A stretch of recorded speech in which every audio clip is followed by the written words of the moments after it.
Kan lu yang bikin gue resign. Ya maaf. Tapi buat orang-orang IT nggak perlu takut kan dengan adanya MSP, ntar orang IT kehilangan pekerjaan. Ini udah dikelirin ini sama si pakar ini. Nah itu yang saya ngomong, IT-nya di situ jadi jauh lebih efisien.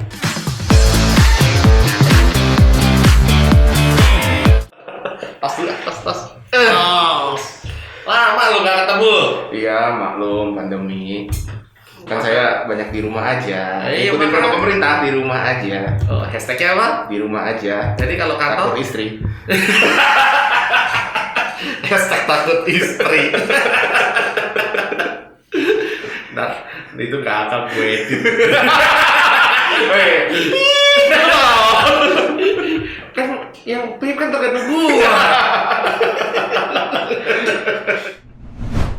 Jadi di pandemi gini ya udahlah kita memaksimalkan teknologi buat kerja di rumah. Ya kan? Kan kita langganan Office 365 juga dari VB kan. Jadi ya semua pakai Teams. Ya kan? Terus semua subscription kita pakai Microsoft Automation Flow, kita pakai form, semua registration tuh kita otomasi aja lah. Wih, keren. Oh iyalah, dashboard ada tuh sekarang, kinerja kita pakai dashboard. Dari Power BI, the best. Emang udah jadi? Udah jadi. Begaya dia. Udah jadi. Begaya. Ini otomatis sales tinggal input request langsung masuk ke Excelnya nanti langsung di ekspor masuk ke Power BI. Nanti kita bisa lihat tracking performance orang masing-masing, langsung diterjemahkan ke KPI, otomatis. Bayar nggak? Hah? Bayar nggak? Ya nggak tahu. Bos gue bayar nggak? Tapi kondisi pandemi so far di kantor, memang lo kerja mana sih sekarang? Gue sekarang bekerja di salah satu MSP gitu ya. Hypernet Indodata. Hypernet Indodata. Namanya aja Hypernet. Kayaknya gue kenal, bro. Nggak ada ya di sini di Glass ya? Nggak ada, ini bukan VB Cloud by Hypernet gitu nggak ada ya? Gua habisin ngomel ini. Habis ini gue kenal ngomel gua. Ya itu lah dekat lah Hypernet sama VB Cloud lah. Ini ya, satu bapak beda ibu. Ini lah. Oh gini. Emangnya Hypernet udah jadi MSP? Tuh, justru kita itu sekarang MSP. Padahal pas lu join dari kapan Hypernet? Coba edikan gue tahun berapa gue masuk? 2018, 1 Januari. 1 Januari 2018, berarti 3 tahun. Itu kan waktu itu belum MSP kan? Saat itu? Sudah, cuman memang waktu itu image pasar masih melihat kita sebagai ISP, Internet Service Provider. Tapi sebenarnya dari tahun 2015 sebelum gue masuk pun, itu mereka sudah mulai mencoba untuk membuat brandingnya sebagai MSP. Brandingnya? Yes. Tapi belum tahu MSP itu apa sebenarnya. Ya sudah mencoba ke sana gitu lah. Makanya ada gue. Oh, pakar MSP. Pakar MSP. Makanya ada gue mahal. Kasih tunjuk dong mukanya. Kasih tunjuk dulu mukanya, buka dikit, kasih tunjuk mukanya. Iya, tolong istri saya jangan lihat ini cuma bentar ya. Izinkan saya pulang. Ada yang takut nggak boleh pulang. Enggak ada dong jadinya. Enggak dong. Enggak. Tapi ngomong-ngomong sebenarnya MSP itu apa? Biar pada tahu dulu nih MSP itu apa, biar nyambung nih. MSP. Nanti jangan-jangan MSP itu mama saya pulang. Mama saya pulang. Kalau boleh pulang, kalau saya pakai masker. Kalau saya nggak boleh, saya nggak masker. Saya tidak MSP. Mama saya tidak boleh pulang. Oke. Jadi MSP itu adalah lihat di sini Managed Service Provider. Nanti tolong ditambahin ya, ada Managed Service Provider-nya.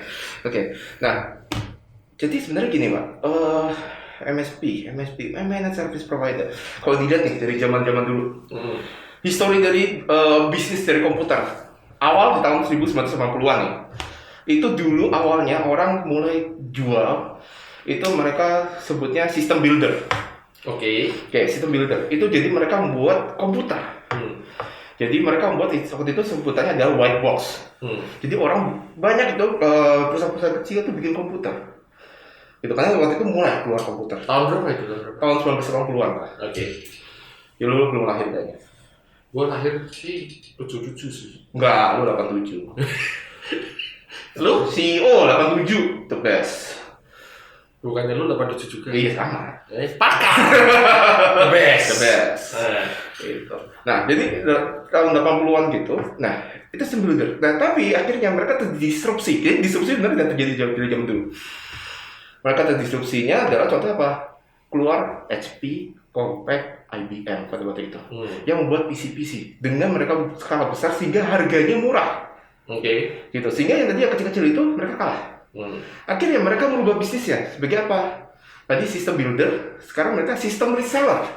Mereka menjual nih, jadi resellernya HP, IBM, dan lain.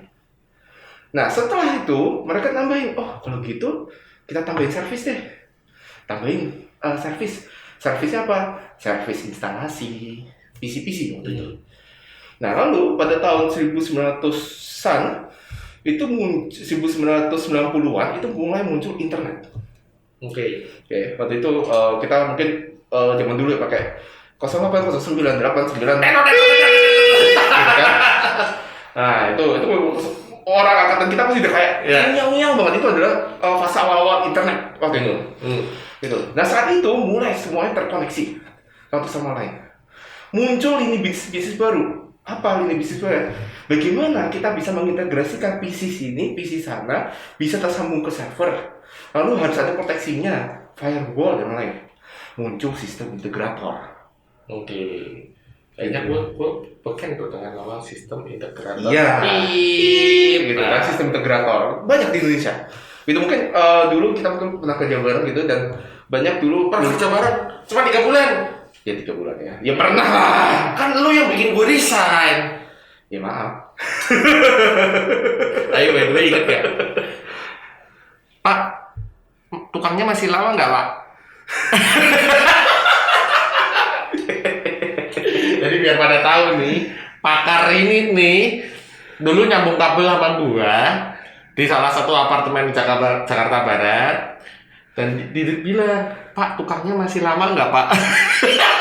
Habis dia berdiri, gua yang kerjain gitu ya. Habis selesai dikasih tip 5.000 rupiah. Itu tahun berapa ya? 2008, 13 ya, tahun yang lalu. 13 tahun lalu lah. Gitu. Oke, terus lanjut. Sampai mana tadi? Sampai sistem integrator. Ya, jadi sistem integrator mereka mulai nyambungkan gitu. Nah, lalu mulai kan sistem integrator biasa kayak saya juga dulu kerja di salah satu sistem integrator. Konsep bisnisnya adalah kita datang ke klien, kalian butuh apa gitu? Oh, saya butuh Oke, ini Pak barangnya, jebret, kita pasangkan instalasi. Pak, tambah maintenance ya? Oke, tambah maintenance. Oke, tambah maintenance, jebret. Gitu. Itu bisnisnya pada waktu itu, sistem integrator. Nah pada waktu dulu itu sistem integrator itu eksklusif. Gitu. Jadi kayak orang, sistem integrator gitu. Karena waktu itu juga banyak partner kita akhirnya bikinkan sistem integrator. Ada ya banyak lah gitu. Nah baru habis itu mereka mulai pindah nih ke namanya konsep MSP. Nah apa sih sebenarnya MSP ini? Nah MSP ini adalah bagaimana kita seorang perusahaan IT gitu ya bisa memberikan benar-benar managed service. Apa sih yang sebenarnya mereka butuhkan dari sisi klien? Bagaimana mereka tuh dari sisi klien terutama yang tidak bergerak di bidang IT, terutama perusahaan SMB Pak, itu bisa tidak punya orang IT. Ya, tidak tahu bagaimana prosesnya, ya. Jadi mereka akhirnya meng-hire MSP. Oh, saya subscribe deh, apa misalkan, kalau di tempat saya subscribe untuk WiFi. Jadi saya nggak perlu lagi untuk langganan untuk mengatur WiFi-nya lagi, pokoknya datang kantor, connect, selesai, bisa kerja. Ada lagi mungkin seperti yang VB Cloud lakukan. Kita melakukan managed service untuk apa? Untuk layanan subscription Microsoft, misalkan. Jadi udah semuanya tinggal pakai, gak usah beli bagaimana, pokoknya bayarnya bulanan selesai. Subscription based. Berarti kuncinya MSP itu pasti subscription, Pak? Yes. Jadi MSP, the power of MSP adalah satu subscription based. Dua adalah bagaimana ada service ya yang bisa dianggap mungkin kayak kita bisa mereplikasi dari klien satu ke klien lain ya sehingga jatuhnya apa Pak? Cost-nya lebih efisien. Kok bisa? Karena secara sistem prosesnya, secara apa yang kita lakukan itu duplikasi. Oh. Berbeda dengan kita main sistem integrator. Tahan sistem integrator, kita benar-benar every client itu ya unik gitu. Kita kalau melakukan itu unik. Butuhnya ini ya ini, oke tipenya yang ini. Nah, dengan kalau kita konsep MSP itu sekarang kita udah kayak punya packagingnya. Tapi kan kalau kita bilang proses transisi dari sistem integrator ke MSP, pada ujung-ujungnya kan customer masih mindset sistem integrator yang mereka masih mau milih barang sendiri. Ada preferensi, ya kan? Bukan sesuatu yang bisa diduplikasi oleh terus-menerus oleh MSP-nya kan? Nah itu gimana cara ngadepinnya? Nah itu memang mindset pasar ya memang sekarang pelan-pelan kita coba rubah gitu. Karena dulu itu memang konsepnya adalah mereka masih banyak dilayani oleh sistem integrator gitu. Nah paling jauhnya signifikan adalah pasti cost gitu. Ya kita bisa ngomong lah, karena kita melakukan reduplikasi itu kita bisa based on system. Karena kita melakukan based on system, maka engineer-nya mungkin kita lihat based on knowledge base, based on apa. Bukan kita ngomong nggak kompeten, tapi kita tidak harus meng-hire yang kayak super totally expert kayak SI. Gitu. Sehingga apa ya tadi semuanya based on system, semuanya replication. Nah, bagaimana klien-klien yang tadi? Nah, ada memang sedikit perbedaan Pak. Jadi memang kalau kita ngomong di MSP, kalau kita lihat dari sisi marketnya, paling banyak itu memang pasti adalah di level SMB. Gitu. Nah SMB, karena apa? Karena biasanya SMB itu tidak punya dedicated IT. Gitu. Oh berarti MSP itu juga meng-cover sampai ke orang IT-nya juga? Bisa juga. Jadi makanya MSP ini namanya konsep managed service provider Pak. Nah kalau di luar, justru pemain besarnya lucunya ya, justru pemain besar MSP di luar itu yang terbesar kalau saya boleh sebut itu adalah satu IBM, Accenture, kayak gitu. Jadi ya justru kita ngomong IBM di Indonesia kayaknya cuma dulu server, dulu laptop walaupun akhirnya ke Lenovo ya, tapi justru di luar itu mereka sudah bergerak sebagai MSP. Nah yang mereka pegang di sana itu luar biasa, benar-benar prosesnya. Jadi kayak kalau mungkin kalau saya sekarang kita masih belum banyak bermain ke level application-nya atau level ke bisnis prosesnya. Kita masih fokus di level bagaimana kita bisa MSP-kan level infrastruktur mereka. Tapi kalau di IBM itu mereka benar-benar IBM Accenture itu benar-benar mereka bisnis prosesnya serahkan ke kami. Kami yang membuatkan sistemnya sampai bisnis prosesnya. Bahkan mereka kadang ada beberapa yang sampai ada namanya VCIO. Apa? VCIO, Virtual Chief Information Officer. Jadi mereka kayak menjawabkan dasar nih Pak, Bapak gak usah ada CIO. Nih kita ada VCIO yang virtual sih memang untuk ngurus tempat Bapak. Dan itu udah satu paket. Ya, sudah satu paket semua. Jadi benar-benar semua literal business proses, benar-benar semua IT-nya itu jatuhnya adalah konsepnya ya outsourcing. Sampai ke direkturnya pun outsourcing. Sampai direkturnya Pak. Oh di luar. Karena kenapa? Karena benar-benar mereka pingin ya sekarang orang-orang bisnis sudah luar biasa ya. Bagaimana orang-orang yang dulu misalkan perusahaan oil and gas, perusahaan multivation, perusahaan apa, betul-betul mereka harus fokus ke bisnis mereka, kalau enggak mereka akan ketinggalan. Kompetisi sekarang luar biasa. Gitu. Sedangkan kalau kita ngomong IT, kalau mereka nggak konsen di sana, mereka ketinggalan juga karena semua harus based on IT. Tapi kalau mereka harus invest yang luar biasa di IT, mereka harus effort yang luar biasa dalam arti strateginya saya harus pikirin bagaimana. Itu juga. Nah, tapi gue tertarik tadi yang lo bilang MSP itu pasti subscription. Ini juga ada salah kaprah lagi nih. Gue pengen lurusin kan. Apa beda dengan leasing? Banyak kan? Customer-nya berpikiran, kan aku bayar udah 3 tahun Pak, barangnya jadi milikku ya. Leasingnya Pak. Nah, subscription dengan leasing, ayo. Apakah dengan konsep subscription itu kan bayar bulanan? Bener ya? Leasing juga bulanan. Leasing juga bulanan nih. Sekarang apakah dengan seseorang yang istilahnya mungkin ada satu company jualan ke end user, dia bawa konsep leasing, itu bisa disebut sebagai MSP juga atau bisnisnya dia udah MSP? Saya ngomong itu masih belum ya. Belum gitu. Cuman memang dia sudah mendekati lah. Karena kenapa? Karena konsep ini balik lagi, kita kalau ngomong MSP, target kita adalah salah satunya cost efficiency, karena itu yang dikejar oleh klien. Gitu. Dengan konsep leasing, berarti maksudnya adalah sebenarnya customer masih mencoba untuk mempurchase atau mempunyai aset. Gitu. Nah, padahal mungkin aset itu mereka nggak butuhin. Mereka butuhin sebenarnya adalah yang penting gue connect wifi, yang penting gue bisa akses Office 365, yang penting gue bisa ada storage, ada apa gitu. Nggak peduli sebenarnya itu barang asetnya punya siapa. Nah, kalau mereka masih konsep ada leasing, benar mereka masih berperan nih, aset harus punya saya, aset harus punya saya. Gitu. Sedangkan kalau kita ngomong barang IT, ya tahu lah Pak, performanya setiap tahun pasti akan degradasi. Apalagi kalau bisnis naik ya. Yes, harus misalkan kalau tadi leasing nih, konsepnya masih leasing. Terus misalkan tahun kedua ternyata bisnis saya nambah, tapi leasing saya belum selesai. Udah gimana coba? Jual lagi atau leasing lagi? Iya. Kalau kita ngomongin subscription base, ya udah tinggal tambah subscription. Berarti Gitu. ada nggak cerita ini, mungkin testimoni atau cerita, nggak usah disebut nama customernya, ya kan? Yang dia waktu sebelum pandemi sudah pakai MSP, terus waktu pandemi itu kondisinya kayak gimana? Paling banyak sih yang kemarin berasa sebenarnya klien kami di industri hospitality. Gitu. Jadi coba bayangin kalau mereka terikat dengan konsep leasing. Terikat dengan konsep leasing. Mereka semua kemarin beli atau mereka semua meng-hire orang. Gitu. Terus kemarin pandemi. Berapa banyak mereka harus cut? Berapa banyak mereka harus PHK? PHK, terus misalkan mereka PHK, terus mereka harus bayar pesangon.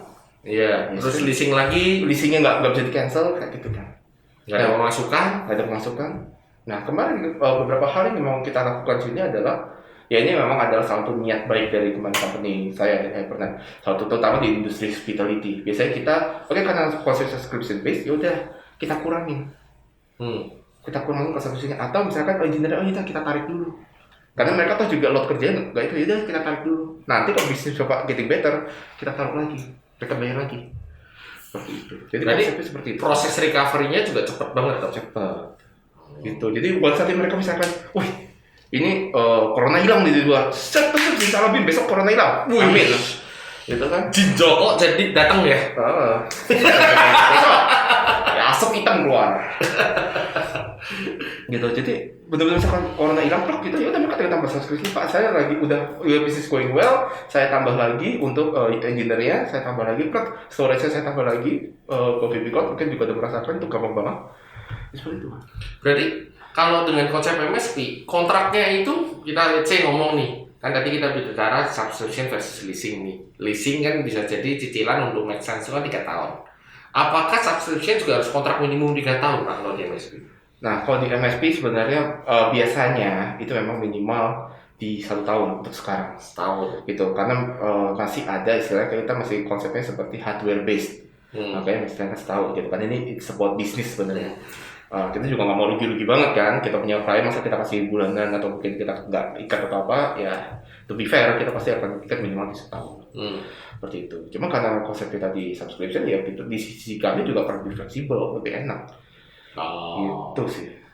Nah, salah satu lagi yang apa ya, yang partner yang kita bawa itu kan high class gitu ya. Itu kayak kita brand saya nggak mau sebut lah, cuman di Gartner gitu dia ada di Gartner Warslan, dia ada di pojok kanan gitu ya, leader. Which is leader biasanya dulu orang selalu berpikir bahwa yang bisa disentuh oleh segmen tadi kalau barang itu adalah segmen yang enterprise ke atas. Oke. Gitu. Nah, dengan kita kerjasama dengan mereka, kita buat konsep MSP. Sekarang SMB pun bisa pakai kan? Itu brandnya clue-nya apa nih? Inisialnya? AR. AR ya? AR. Itu sebut aja si AR. Jadi sekarang harganya berarti mungkin gini. Biar ada gambaran nih. Biar ada gambaran. Kalau misalnya si user ini butuh sekitar itu akses point kan ya? Ya, salah satunya lah. Anggaplah ada 100 akses point. Itu kira-kira kalau beli putus nilainya berapa Pak dalam total 3 tahun plus minus saja? Nah, misalkan mereka belum putus 100 akses point plus minus saja, itu misalkan di satunya itu bisa di minimal setengah M, sekitar 500 juta. 500 juta. Dengan MSP itu 500 juta kan bayar di muka. Yes, Ya. di muka. Itu bisa dipakai berapa tahun? Itu maksimum mungkin sekitar 3 tahun lah, 4 3 tahun, tahun. performa sudah degradasi. Oke. Kalau dengan konsep MSP itu harganya kira-kira aja per bulannya jadi berapa? Nih, per bulannya itu kira-kira di... Kok tiba-tiba saya kehilangan kemampuan matematika saya. Itu di TK saya bagus. Itu per bulan kira-kira di sekitar... Itu kan tiba-tiba kurang pintar. Ya, itu kira-kira mungkin sekitar di 10 juta. 10 juta. Tuh 10 juta kita kali 36 aja, 360 juta. Tadi 500 juta. Berarti malah lebih murah dong. Bahkan bisa kita ngomong lebih murah. Kenapa? Karena ada prosesnya yang tadi kita reduplikasi. Ya, tadi engineer kita bekalin, ada knowledge base-nya gitu. Dan satu lagi Pak yang bisa bikin secara cost-nya efisien, resource, sharing resource. Gitu. Karena kalau kita di konsepnya si sistem integrator, mereka itu misalnya oke maintenance Pak, oke saya taruh orang. Bagus, tapi apakah semua klien butuhkan segitu dan punya kemampuan untuk bayar segitu? Kan enggak. Gitu sih. Kelas SMB dulu kan nggak akan bisa merasakan. Jadi berarti managed service itu di dalam itu udah semacam resep ramuan dari isinya ini subscription base, resources, terus bisnis proses yang replicate bisa dibilang seperti itu. Ini dirangkum jadi satu, ada bisnisnya, ada teknologinya, ada duitnya. Dirangkum jadi satu itu baru jadi MSP ya? Iya, jadi MSP. Mungkin kalau kita bukan cuma sekedar merubah dari capex jadi opec. Enggak. Makanya sebenarnya kalau kita ngomong MSP, sebenarnya kita ngomong 3 hal. Ini common banget yang orang sering ngomong. People, teknologi, proses.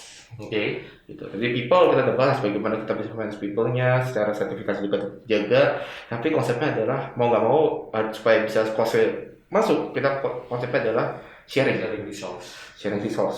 Gitu. Dan paling banyak sekarang yang pakai itu industri SMB atau ada industri tertentu yang memang sudah mulai shiftingnya sudah mulai kelihatan bagus. Paling banyak itu yang sudah pasti SMB sudah mulai. Terus berikutnya hospitality.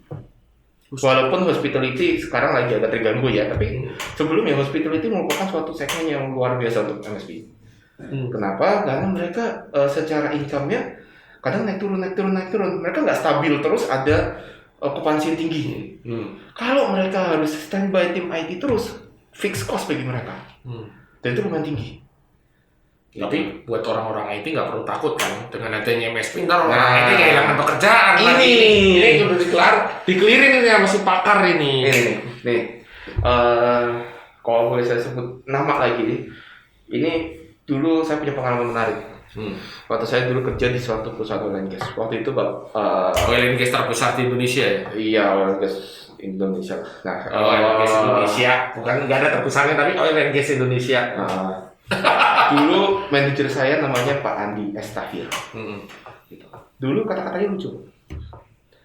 Lagi ngobrol-ngobrol gitu rame-rame, terus tiba-tiba dia tanya, "Job, kerjaan kamu apa sekarang?" Saya sebut waktu itu, saya network engineer, Pak. Job, percaya atau enggak, 10 tahun lagi network engineer sudah nggak ada. Dia ngomong gitu. Dalam hati saya waktu itu saya mendinai. Kenapa? Karena saya berpikir, ya saya sudah CCNA, CCNP, CCTP, bla bla bla gitu kan. Sekarang pamer kan CV saya nanti tolong dilihat. Mana? Nah, tapi maksud saya adalah semua aplikasi berjalan di network. Betul kan? Nggak ada yang menyangka bahwa semua aplikasi butuh network. Orang-orang butuh network. Jadi makanya dulu kenapa Pak Bram nyeret saya, ayo CCNA kayak satu mungkin. Pak Bram itu pertimbangannya itu dulu.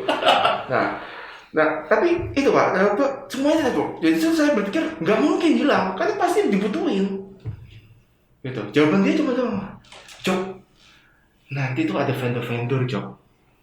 Vendor yang akan buat tinggal bayar, beres. Itu kata-kata dia. Itu kata-kata dia. Dan waktu itu saya mendinai, dan waktu itu memang belum tren, MSP di Indonesia masih belum tren. Gitu. Waktu itu ya saya ada vendor, ada ya waktu di perusahaan oil and gas itu ada vendor, ada tim supportnya, tapi kita masih merasa bahwa ya knowledge original masih penting. Nah sekarang baru ini tuh, baru saya ingat lagi tuh, saya berasa ya benar juga ya kata-kata dia dulu. Tapi sekarang gini, kalau memang itu semuanya itu sharing resource, perihal keamanan, sekarang kita ada satu concern juga nih, kita harus bicarakan juga perihal keamanannya. Kan sekarang orang IT-nya takut nggak punya pekerjaan gara-gara digeser MSP. Ya. Ownernya takut kalau dananya dibawa kemana-mana, atau dimata-matain dan kutip atau apa. Nah ini kan konsepnya dari IT-nya udah begitu, ya ownernya juga bertanya-tanya nih. Nah ini cara ngadepinnya gimana? Sebenarnya itu pemahaman yang salah atau enggak? Gitu. Oke, balik lagi ke resource Pak. Pemahaman yang salah. Karena waktu itu balik lagi kemana waktu itu? Karena di manajer saya ngomong gitu, yang saya lakukan adalah saya mencoba untuk memikirkan ya bukan terlalu teknis lagi pada waktu itu. Saya mikirnya adalah perusahaan harus apa ya, roadmap-nya mau kayak apa ya, IT-nya mau roadmap seperti apa gitu. Nah inilah yang sebenarnya memang orang-orang IT di perusahaan ini yang mulai harus berpikir ke situ Pak. Gitu. Jadi jangan lagi mereka berpikiran bahwa terutama orang IT ya, orang IT di perusahaan-perusahaan yang punya status pegawai tetap di mana gitu, ya saya sih encourage aja. Ya jangan sampai cuman masih berpikir bahwa technical saya harus bisa coding saya kayak gitu. Karena percayalah nanti lama-lama itu semua akan bergeser. Gitu. Bergeser kenapa? Kemana? Ke mereka mungkin perusahaan-perusahaan besar akan mempercayakan kepada suatu perusahaan yang secara sertifikasi security-nya ada, secara sertifikasi network-nya ada, terakreditasi ISO 27001. Begitu kan misalkan. Nah, untuk memanage itu. Nah, orang IT ini gimana? Orang IT ini yang harusnya dia bisa berpikir perusahaan saya harus dibawa kemana? Yang mengkolaborasikan. Berarti bisa dibilang satu perusahaan itu MSP-nya bukan cuma satu. Bisa jadi. Karena agak jarang, terutama di Indonesia sekarang ini, satu MSP bisa semuanya. Bisa ada satu MSP yang fokus untuk ke application. Ada MSP lagi khusus untuk ke program HR. Ada untuk kita sebut ERP, service ERP itu biasanya ada sendiri masing-masing. Nah tetap butuh IT di perusahaan yang tahu. Bagaimana tetap oke, kalau untuk konsep ini saya akan ke sini, untuk konsep itu tetap harus tahu. Nah bayangkan sekarang perusahaan cuman mungkin kisaran 50 sampai 100 karyawan, tapi sebenarnya bisnisnya mereka yang didrive oleh IT udah punya divisinya masing-masing lewat MSP, bener kan ya? Betul.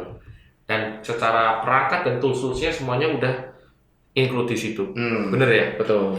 Nah sekarang balik lagi tadi owner masalah security. Nah sekarang kadang ini yang lucu, owner kadang, saya sih lebih percaya ke tim saya. Gitu.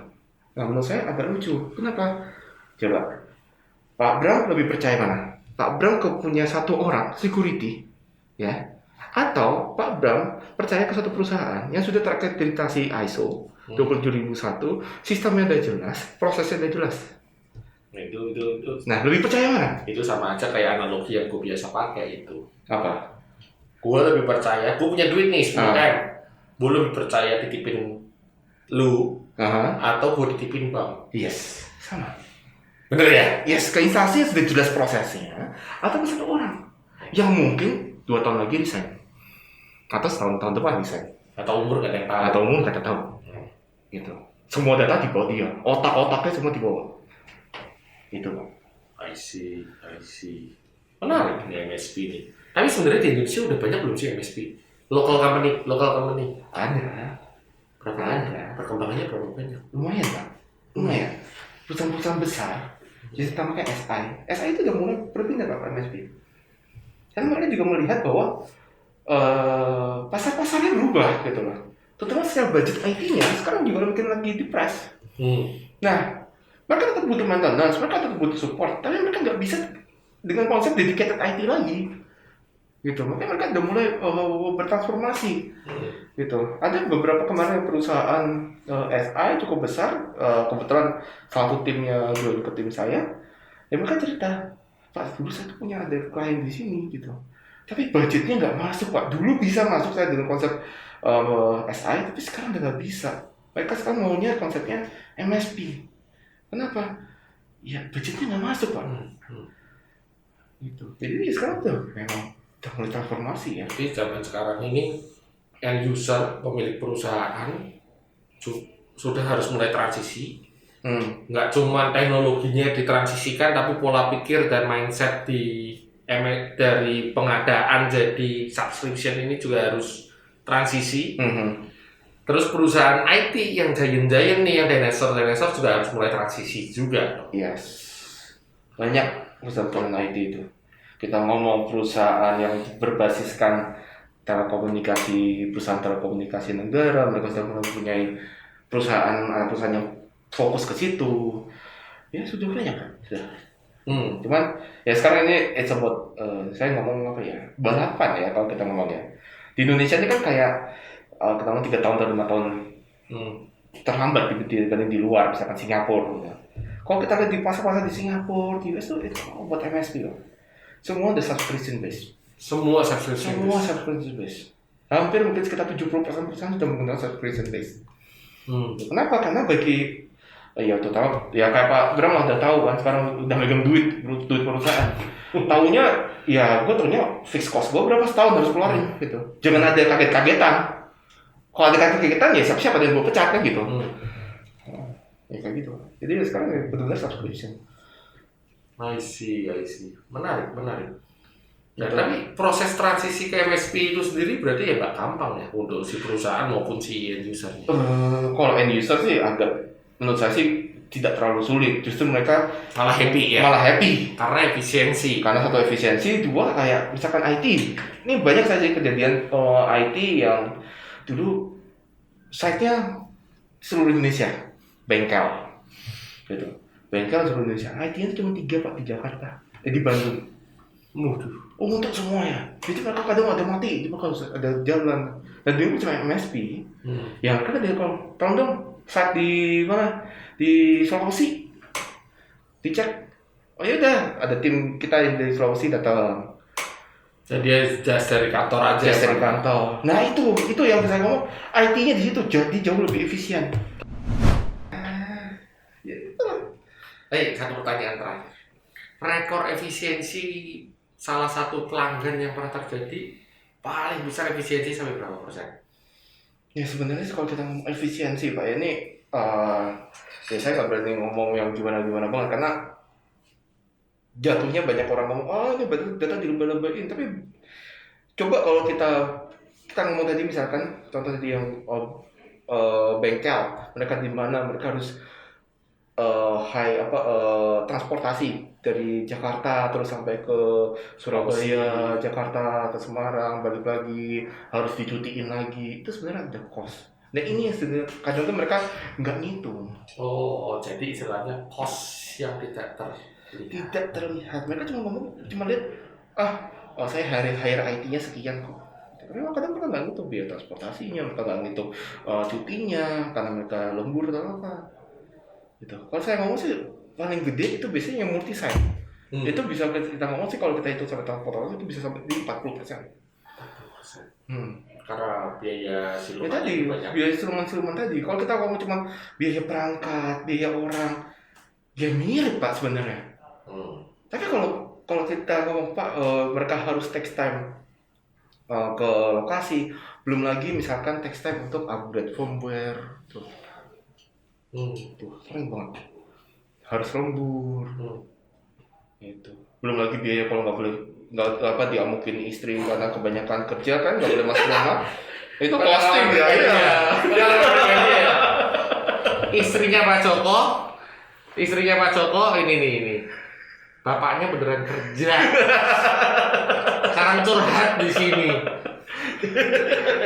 Tapi bener apa itu dari intermezzo aja, jangan marah ya. Jadi itulah efisiensi sebenarnya cukup signifikan. Dan jadi berarti Pak Joko sendiri memang basicnya berarti udah tahu ya, udah pernah ngerasain jadi end user. ngerasain jadi SI, ngerasain jadi tukang internet.